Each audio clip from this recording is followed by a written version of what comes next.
بسم اللہ الرحمن الرحیم، السلام علیکم۔ 3 سے 4 نئی اپڈیٹس آئی ہیں، میں نے کہا آپ سے شیئر کرتا ہوں۔ سب سے پہلے تو آپ کو جو وہاں پہ بزنس کے بارے میں بتاؤں گا، پھر جاب کے بارے میں بتاؤں گا، پھر آؤٹ پاس کے بارے میں بھی بتا دوں گا۔ جو لوگ وہاں سے جانا چاہتے ہیں اور وہ بلیک لسٹ ہوئے میں ہیں تو اس کے بارے میں سب سے پہلے آپ کو بتاتا ہوں۔ اگر آپ لوگ یو اے ای میں کاروبار کرنا چاہتے ہیں تو اب پہلے جیسا معاملہ نہیں ہے جو کرونا سے پہلے تھا کہ وہاں کا کفیل بیچ میں ڈالنا پڑتا ہے۔ 49% آپ جو ہے اس کے مالک ہوتے ہیں، 51% تقریباً وہ ہوتا ہے مالک جو وہاں کا عربی ہوتا ہے، تو وہ اکثر تنگ کرتا ہے اور آپ کو پھر واپس نقصان اٹھانا پڑتا ہے۔ اس طرح بھی چلتا تھا، لیکن اب کرونا کے بعد بہت سے ٹورسٹ ان ملکوں میں جانا تھوڑے سے کم ہو گئے، تو انہوں نے اپنے ملک کے اندر جو ہے لوگوں کو ٹھہرانے کے لیے بہت سے لوگ، لاکھوں لوگ اپنے اپنے ملکوں میں واپس چلے گئے کرونا کی وجہ۔ اب جو انہوں نے دیکھا ہے کہ یار تھوڑا سا ماحول اب چینج کرنا پڑے گا تاکہ کسی طرح کے بھی حالات ہوں تو لوگ یہاں سے نہ جائیں، تو اب وہاں پہ کاروبار کرتے ہیں تو اب آسان کر دیا گیا ہے۔ آپ کسی کو آپ پارٹنر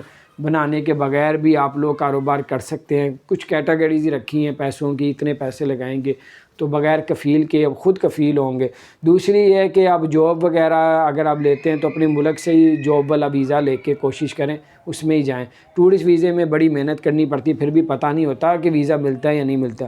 اور آپ کو بلیک لسٹ کے بارے میں بتاتے ہیں، اگر آپ لوگوں کے اوپر جرمانہ اور آپ کو بلیک لسٹ کر دیا گیا ہے تو وہاں کی جو امیگریشن آفس ہیں یا عامر سینٹر میں جا کے اپلیکیشن دے کے اور آپ کو پھر 200 درہم جرمانہ ہوگا، وہ آپ پے کر کے تو اپنے ملک میں واپس جا سکتے ہیں۔ یا پھر اپنے ویزے کا سٹیٹس چینج کرنا چاہتے ہیں تو پھر آپ کو جو ہے وہاں پہ اپنا جو بھی فائن ہوا وہ پے کر کے تو آپ کا ویزا سٹیٹس بھی چینج ہو سکتا ہے۔ یہ آپ خود بھی کر سکتے ہیں اور کسی کے تھرو کروا بھی سکتے ہیں۔ یہ کچھ اپڈیٹ تھی، میں نے کہا شیئر کروں۔ اپنا خیال رکھیں، چینل کو سبسکرائب